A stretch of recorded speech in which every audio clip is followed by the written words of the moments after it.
pagi semua. Pagi. Hari ini kita resmi memulai proyek Smart Attendance. Sistem absensi ini akan menggunakan face recognition berbasis AI. Untuk proyek ini, target kita harus akurat, cepat, dan etis. Nah, dari sini semua udah baca dokumen komitmen dari klien belum? Saya baru baca separuh, cuman bagian saturasi teknik saya udah paham. Kalau saya fokus ke user journey dulu, tapi untuk pendar muka tampilannya saya sudah. Saya juga nih langsung cek legal compliance dan data ethics ya, karena ini pakai biometrik, jadi kita harus hati-hati juga. Oke. Sebelum lanjut, saya ingin setiap orang menyampaikan harapan untuk kerja tim ini. Untuk harapan saya, UI sistemnya tuh harus mudah dipahami oleh semua pengguna, termasuk generasi yang kurang familiar sama teknologi. Kalau harapan dari saya ya, yang penting itu sistemnya stabil. Cuman jangan tampilannya itu nggak usah mewah-mewah biar nggak berat aja di backend. Harapan saya juga sederhana aja sih, AI-nya adil tanpa ada bias juga. Kalau dari saya sih komunikasinya harus jelas ya. Terus juga kalau misalnya ada perubahan dari requirement-nya, tolong dikasih tahu ke semuanya. Oke, good. Sekarang kita mulai kerjanya ya. Oke.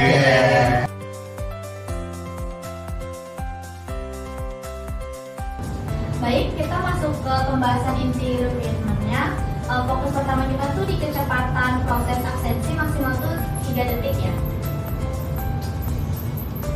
Saya ada masukan nih. Yang bagian kecepatan itu sudah bisa desain UI-nya kan, UI. Kalau UI yang berat, itu ngaruh banget ke backend nanti. Itu asumsi gitu, bukan data. UI itu jembatan antara user dan sistem, bukan dekorasi.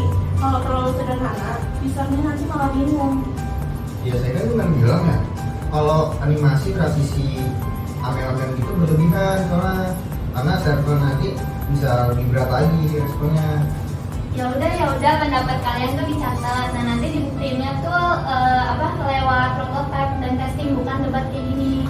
Nih, saya tambahin deh dari sisi AI. Kita juga harus pastiin nih dataset mencakup variasi kayak wajah pengguna, rambut kritik, berkacamata, kulit sama matang, pokoknya semua deh, kulit gelap terang juga. Kalau nggak lengkap, modelnya bakal bias nantinya. Oke, kita masukkan ini ke daftar resiko proyek ya. Kalau gitu, perlu nggak kita tambahin opsi manual input? Buat antisipasi wajah yang gagal terdeteksi. Perlu, soalnya setiap sistem punya fallback. Oke, semua poin ini tampung dulu. Tapi sebelum masuk ke technical design, saya ingin sepakati dulu prioritas utama: kecepatan, akurasi, atau user experience. Akurasi dulu deh. Sistem cepat tapi salah itu bahaya juga soalnya. Tapi user experience tetap penting. Kalau user bingung, proses jadi lama juga. Kalau menurut saya sih stabil itu paling penting ya, karena kalau error ya percuma. Berarti kita perlu kompromi 3 hal ini dong lewat iterasi desain. Setuju. Untuk sekarang kita kunci dulu requirement ini. Kita lanjut ke prototype awal ya. Oke. Noted.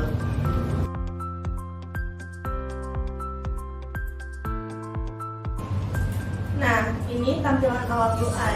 Aku tambahin animasi gelombang di loading biar user tuh ngerti sistem lagi proses wajah mereka. Itu serius Mel, animasi kayak gitu tuh bakal dipilih banyak memorinya. Kita ini jalanin kayak real time, bukan aplikasi showcase. Animasi itu bukan dekorasi, itu kebutuhan UX. Kalau nggak ada feedback, user bakal bingung dan mereka bakal nggak bergerak. Masalahnya bukan ada atau enggak animasinya, masalahnya itu animasi terlalu berat. Kamu itu nggak sih nyek buat renderingnya nanti? Tapi aku udah optimasi. Ini tuh bukan animasi 3D, frame-nya tuh masih minimalis. Kecil menurut kamu. Kamu tuh harus ngerti, aku bukan anti UI. Aku tahu elemen yang bikin sistem itu nge-lag. Dan kamu juga harus ngerti, ini tuh bukan anti teknis. Aku cuma mau user tuh nggak bingung karena sistem terlalu sunyi. Jadi apa solusinya?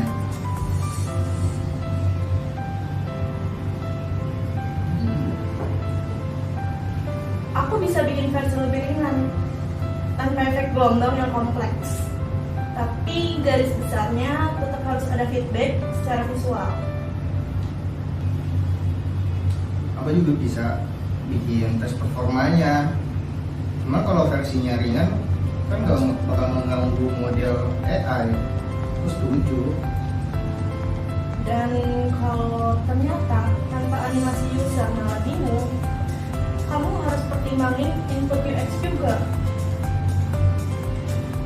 Oke, deal. Jadi kamu kerja bareng, bukan saling bantai. Oke, kita berdiskusi ya, bukan bantai. Kalau udah hampir gue bantai sih. Salah kamu duluan sih. Iya.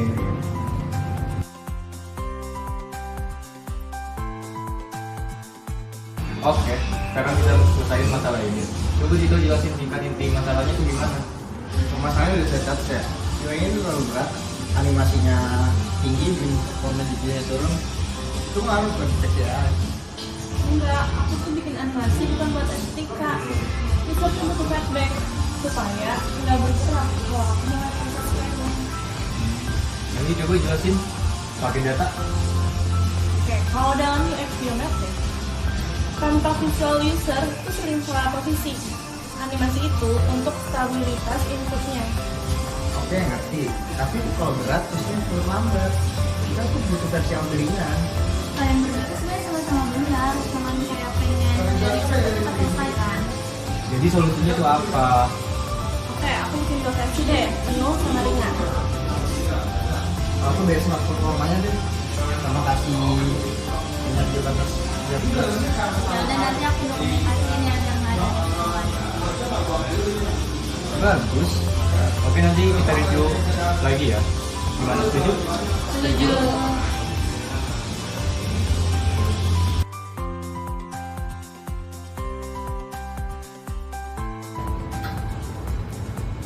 Guys, lihat. Kita tuh masuk bagian paling krusial fairness dan keamanan model AI ini. Sistem face recognition-nya tuh nggak boleh bias atau diskriminatif kayak gini. Tapi tadi waktu testing, user berpikir tuh sempat gagal baca. Berarti modelnya belum cukup inklusif. Iya, dataset kita juga masih kurang variatif sih. Model lebih mudah mendeteksi wajah tanpa aksesoris, sementara user dengan hijab yang ini, kacamata tebal dan rambut keriting cenderung jadi susah kebaca juga. Kalau menambah dataset, modelnya makin besar juga kan. Nah, jangan sampai performanya jeblok lagi. Ya nggak harus selalu kayak gitu. Saya bisa pakai teknik Turing dan quantization buat jaga ukuran model yang ini biar agar ringan aja. Yang saya perlu adalah data tambahan yang ini buat ngilangin biasnya. Nah, saya juga perlu tahu pola false detection-nya, bagian mana yang sering gagal, sudut wajah, pencahayaan, atau bentuk aksesori. Biar UI-nya tuh bisa kasih instruksi yang tepat. Ini tuh kebanyakan gagal di area dahi dan sisi samping wajah. Model jadi sering kehilangan detail kalau user pakai hijab dengan lipatan tebal atau kacamata yang besar. Kalau kayak gitu, kita butuh UI yang bisa ngarahin. Dalam Anda kutip, bisa bikin mereka tersinggung. Terus juga jangan terlalu panjang sih instruksinya. Tapi aku juga bisa kok bikin tahu instruksi pendeknya dan netral. Contohnya kayak pastiin wajah terlihat jelas, tidak tertutup bayangan, bukan yang spesifik seperti turunkan hijab. Itu sensitif. Ya udah bagus. Tapi yang penting informatif ya, tapi tetap menghargai keragaman penggunanya. Oke. Yaudah nih, saya bakal kasih kamu 3 versi model deh. Yang pertama nih, light model. Itu kecil, cepat, akurasi cukup. Yang kedua, balance model. Itu tuh stabil, fairness-nya juga bagus. Yang ketiga, high accuracy model. Paling pintar tapi paling berat. Terus mana yang paling aman dari bias? Menurut saya sih yang balance ya, yang high accuracy cenderung bias. Kalau datanya nggak super lengkap, balance itu titik aman antara kecepatan, fairness, dan akurasi. Oke, kalau kayak gitu bisa saya siapin konfigurasi server buat ketiga opsi itu. Jadi kita pilih yang terbaik ya dari masing-masing tim aja. Terus kita juga perlu cek reaksi user. Jadi kalau banyak yang kesulitan untuk masukin wajah, UI itu bisa disesuaikan. Makanya AI dan UI itu harus saling dukung gitu. Kalau model gagal baca wajah, UI bantu arahkan. Kalau UI jelas, AI-nya jadi lebih mudah bekerja. Nah, intinya AI itu nggak boleh bias, UI juga nggak boleh membingungkan, dan juga backend juga nggak boleh lambat. Terus aku revisi UI berdasarkan pola error dan dari kamu Zaki. Ya udah. Dan saya latih ulang deh model biar lebih adil dan semua tipe wajah. Oke, siap. Optimasi buat performa servernya. Oke. Oke. Udah saya kirim ya UI-nya untuk uji flow dari awal. Dito, server sudah standby? Udah, endpoint-nya udah aktif. Kalau UI-nya langsung panggil, API harusnya langsung ke detect. Nah, ini dia animasi ringannya muncul. Aku perhatiin frame-nya tuh lebih halus ya dari versi sebelumnya. Saya pantau bagian face look. Kalau user diem seharusnya sih model langsung nangkep tanpa delay. Coba aku masukin wajah sebentar. Kok kayak ada sedikit jeda ya? Oh, itu bukan animasi, itu GPU naik sedikit terus turun lagi kok. Tapi masih aman. Ini modelnya lagi baca kontur wajah kamu tahu, karena lighting ruangannya agak keras. Jadi sistem butuh Emil detik tambahan gitu buat normalisasi cahayanya. Kalau gitu UI harus dikasih tanda yang jelas dong. Jangan sampai user tuh mikir kameranya rusak. Aku bisa tambahkan warning ringan. Kalau pencahayaan rendah, semacam tulip. Ini highlight tuningnya itu bagus, netral, nggak menyudutkan pengguna juga, dan ngasih sinyal yang oke lah. Kalau aku miring gini, sistem tuh perlu waktu yang lebih lama deh. Masa sih? Itu kayaknya karena sudut kamu melewati 30 derajat. Model masih bisa baca, tapi akurasinya turun. Oke, itu relevan sih. Aku bisa bikin notifikasi kecil kayak hadapin wajah ke kamera, tapi jangan full pop-up.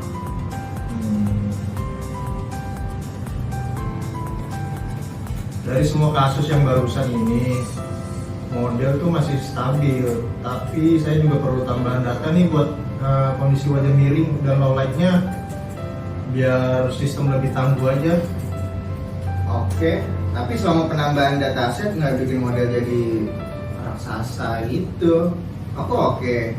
GPU users masih di batas aman kok. UI perlu adaptasi. Kalau user terlalu dekat, terlalu jauh, atau miring, UI itu harus kasih arahan visual yang kecil. Saya bisa kirim output koordinatnya buat bounding box wajah ke UI. Kamu juga bisa pakai itu buat animasi arahnya. Nah, iya nih. Misalnya kalau bounding boxnya keluar garis, jadi kamu bisa kasih tanda panah supaya ditarik ke posisi awal. Nah, keren sih, nggak invasif tapi jelas. Aku bikin desainnya.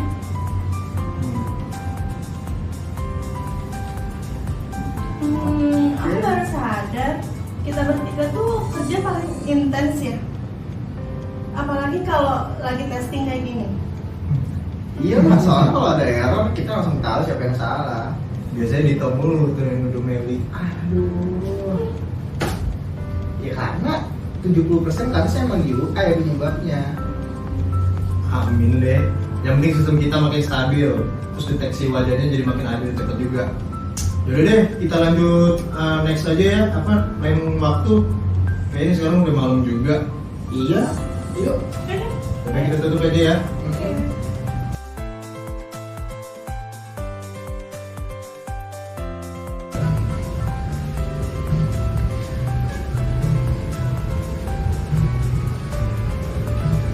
Aku rasa kayak otak kamu tuh kolot deh.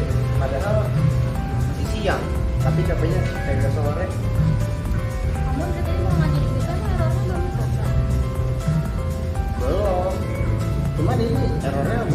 kayak gitu ya sih ya itu capek. Udah tadi pagi juga belum berhenti kan kerjanya. Belum, takut aja gitu kalau ketinggalan sebentar malah mati gitu. Tapi kalau kamu maksain terus tuh malah kerjanya jadi makin nggak selesai nggak sih? Aku kadang ngerasa tanggung jawabnya gede banget deh. Padahal backend jatuh dikit aja semua sistem bakalan kena. Terus karena kamu penting, tapi bukan berarti kayak kamu harus ngerjain semua itu sendiri. Dari ekspresi muka kalian pakai server hidup tapi manusianya udah dikasih. Ini menurut Tapi begitu. Asik. Makasih ya Mel. kayaknya kamu tuh ngetes banget deh hari ini. Iya, aku takut kalau selalu dikit ini nanti jadi kehambat. Justru kalau kamu kembang, kita semua bakalan kembang. Kalau kamu butuhin sih yang bilang aja. Jadi kayak kita bisa geser semua prioritas. Oh iya. Aku lupa kalau kita ini tim, bukan kerja sendirian. Kita kan bikin visi tuh bareng, bukan ngobrol nggak yang Oke. Aku ngeliat satu bagian penting dulu deh ya. Habis itu aku kemarin bilang Kayak aku catat sisanya buat jalan-jalan nanti. buat bagian aman, manusia juga aman. serius nih. Makasih ya. Ini time kita kan kerja bareng-bareng. So, smart attendance tuh butuh sistem yang sehat, sama tim yang kuat. Oke.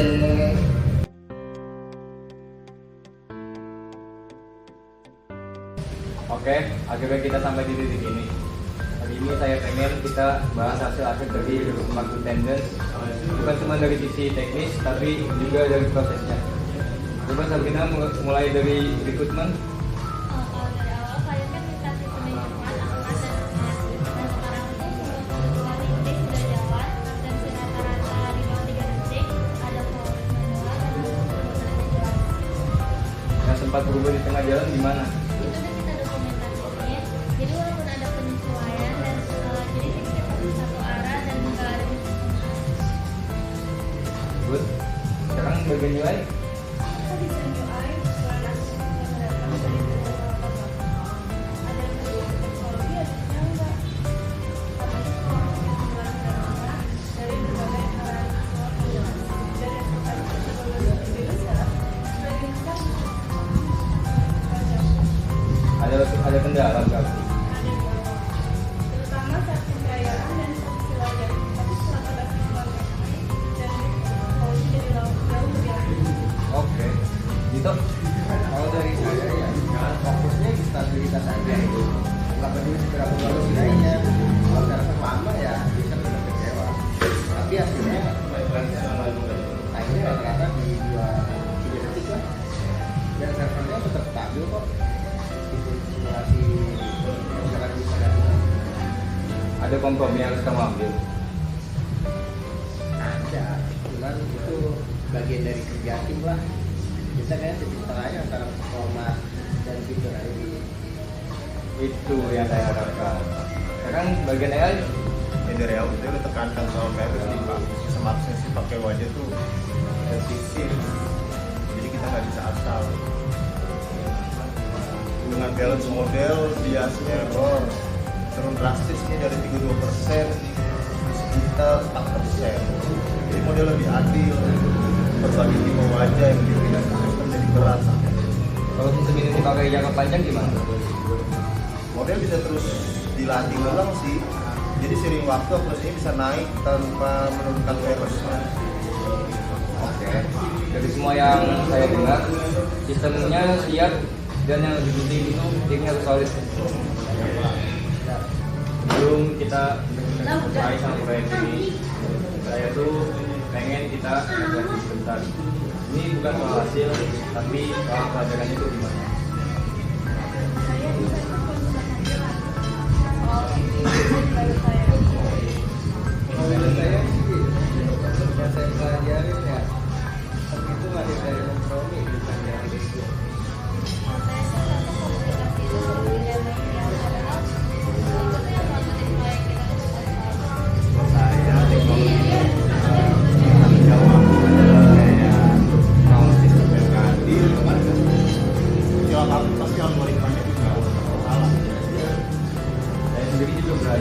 Jadi pemimpin itu bukan soal ngasih perintah, tapi soal giving dan ngasih ruang buat semua sebenarnya bisa jalan.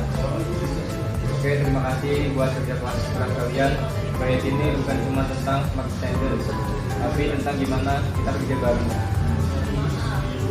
Dan tentang berapa banyak komplain Dan berapa banyak pakai menyerah. Jadi kita sesuai dengan cara yang kita Dan dengan sistem yang adil.